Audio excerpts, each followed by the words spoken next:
I walked into my Denver loft and felt a hollow void. Apollo's orthopedic bed was empty. My phone lit up with a text from my mother. Sold the dog to the Hendersons.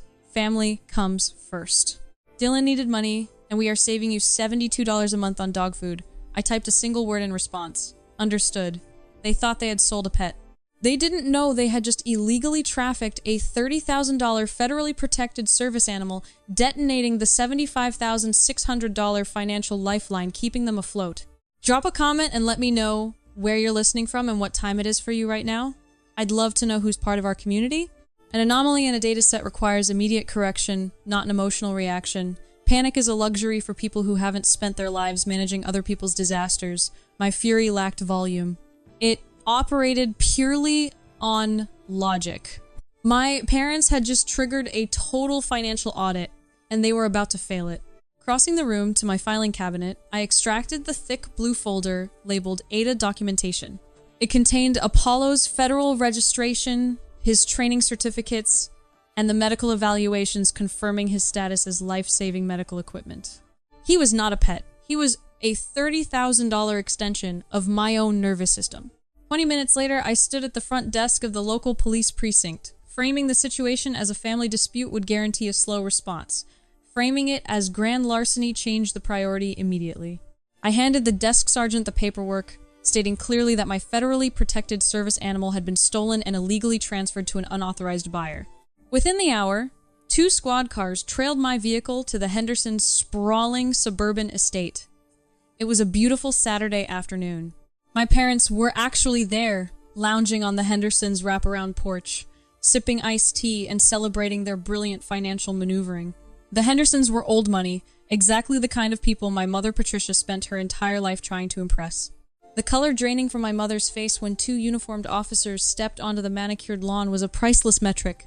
No voices were raised. Eye contact was utterly unnecessary. I handed the officers the paperwork and stated that the dog inside the house was stolen medical equipment. The Hendersons, terrified of a grand larceny charge and a neighborhood scandal, brought Apollo to the door immediately. He practically dragged Mrs. Henderson across the hardwood floor the second he saw me, his golden tail wagging frantically as he pressed his heavy weight against my legs. He was doing his job, grounding me. My father, Jeffrey, stepped forward, his face flushed dark red with embarrassment as the neighbors peeked through their hedges. He hissed that I was making a scene, insisting we could handle this quietly like a family. Refusing to validate his authority with a response, I took Apollo's leash, turned my back, and walked to my car. By the time we returned to the safety of my downtown loft, my resting heart rate had stabilized. Sitting at my kitchen island with Apollo resting his chin on my foot, I opened my laptop. For 2 years, I had been the silent investor in my family's illusion of wealth. It was time to liquidate my shares. Command executed.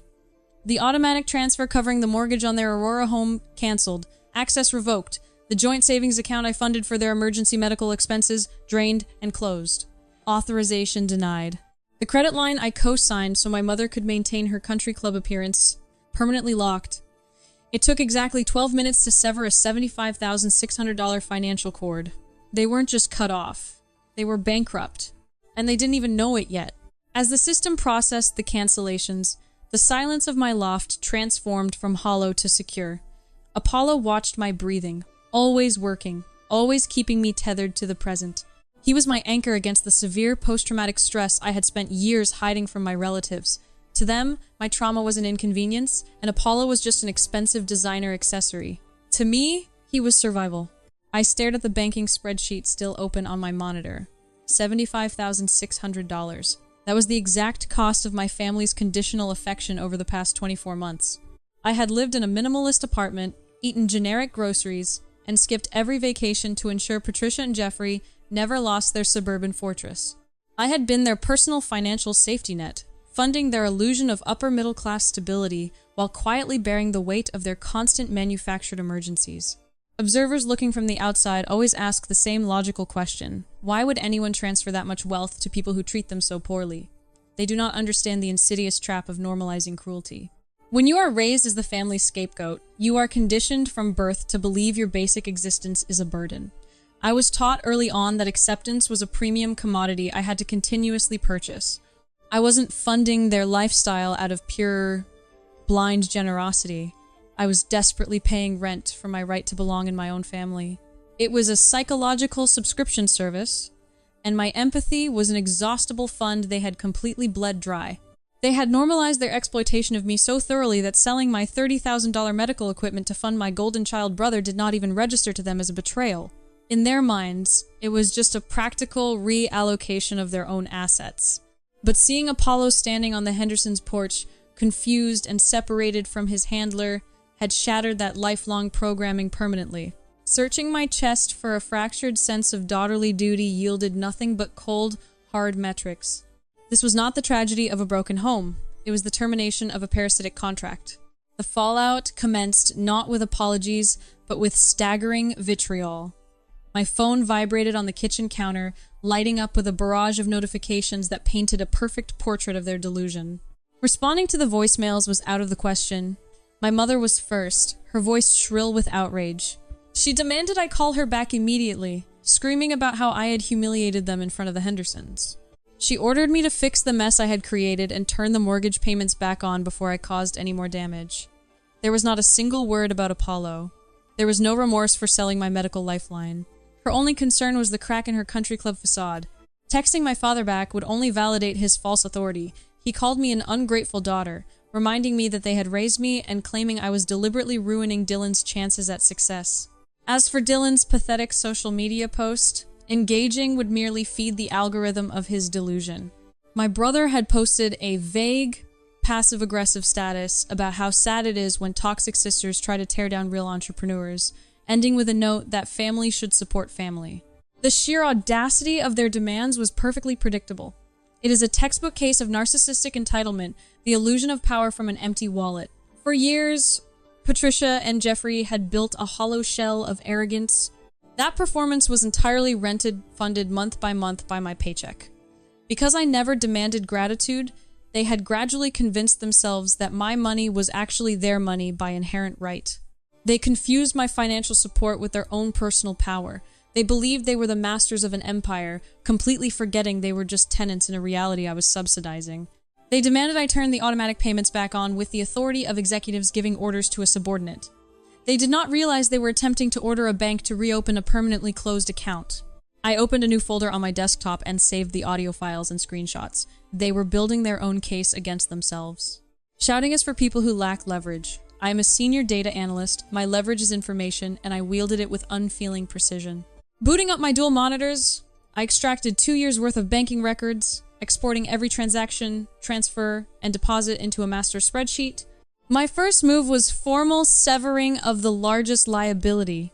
A legally binding notice went straight to their mortgage lender, officially removing myself as an authorized payer and financial guarantor. A consultation with a forensic accountant ensured I carried zero legal exposure when my parents' fragile empire inevitably collapsed. The situation was no longer a messy family drama. It had become a clinical financial audit, and I was the lead investigator. As I built a line-by-line ledger of their exploitation, I began tracing the specific routing numbers attached to the $75,600 I had transferred. I wanted to categorize the expenses to see exactly how much of my life I had traded for their comfort. I started with my father's heavy medical bills, the supposed life or death prescriptions and emergency procedures that had required me to drain my savings month after month. That was when the data stopped making sense. The routing numbers for the medical payments did not belong to any hospital network, pharmacy, or healthcare provider. They traced back to a private commercial bank account. Running a standard corporate registration check on the receiving institution yielded immediate results. The text glowed stark white against the dark screen of my monitor. The account belonged to a Shell Limited Liability company. The registered owner of that company was Dylan. Sitting perfectly still, I cross-referenced the dates. Every time my mother called me in tears about a sudden hike in property taxes, a broken transmission, or my father's failing health, the funds I sent were systematically funneled directly into my brother's corporate account. The crushing debts my parents claimed were entirely fabricated. Pulling up Dylan's social media profiles confirmed the timeline. For 2 years, he had been posing as a highly successful freelance entrepreneur, posting photos of rented sports cars, VIP nightclub tables, and designer watches. I stared at a photo of him popping champagne, posted on the exact day I had transferred $4,000 to cover what I was told was my father's emergency cardiac procedure. The math was undeniable, and the reality was lethal. They were not desperate parents making a terrible decision under the weight of poverty. They were actively embezzling my income to fund my golden child brother's fake luxury influencer lifestyle on the internet. And when my automated transfers were no longer enough, they had literally sold my $30,000 medical equipment to keep his narcissistic illusion funded for one more month. This was organized, calculated fraud, and I possessed every single receipt. It took exactly 3 days for the reality of their zero-balance existence to catch up with them. The automated digital pings of bounced checks and frozen accounts eventually transformed into desperate pounding on the heavy iron security grate of my downtown loft.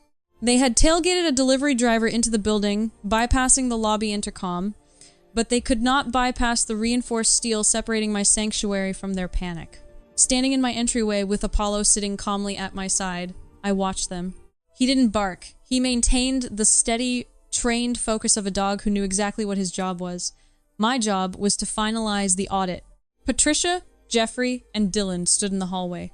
The country club arrogance was completely gone, replaced by the raw, frantic energy of people who had just realized their safety net had evaporated. Dylan looked terrified, his designer clothes suddenly appearing cheap against his pale skin. Patricia's eyes were red and swollen. She gripped the iron bars of the grate, her voice cracking as she begged me to open the door. She pleaded that they were losing everything. She confessed that Dylan had aggressive creditors calling his personal phone, threatening to repossess his rented cars. She sobbed that the bank had already issued a pre-foreclosure warning on the Aurora house. She begged me to be the bigger person, to save the family, promising that they would do better, that they just needed one more transfer to keep their heads above water. Silence was my weapon. Demanding an apology for the theft of my medical equipment would imply I still valued their conscience. I simply looked at the 3 people who had drained $75,600 from my life to fund a narcissistic lie.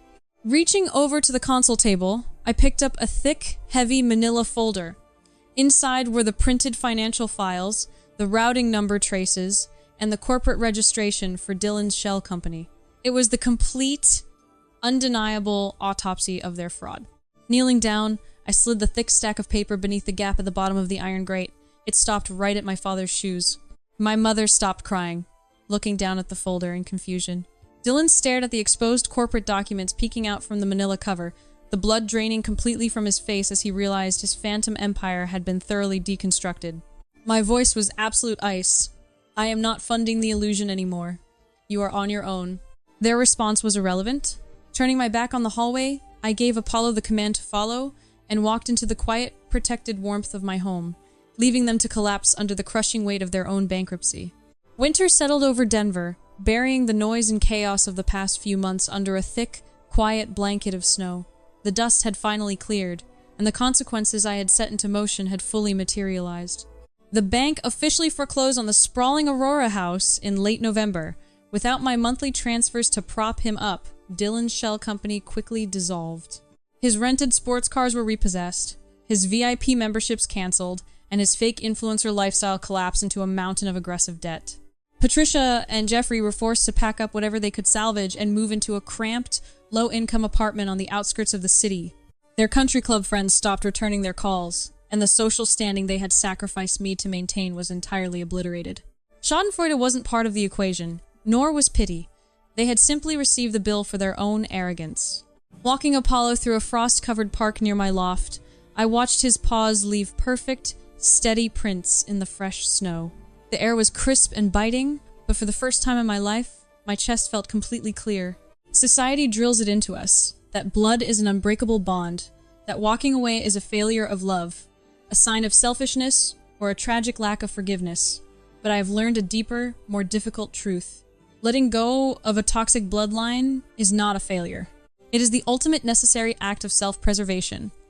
Walking away from people who share your DNA but refuse to respect your basic humanity is not cruel. It is a profound act of self-respect.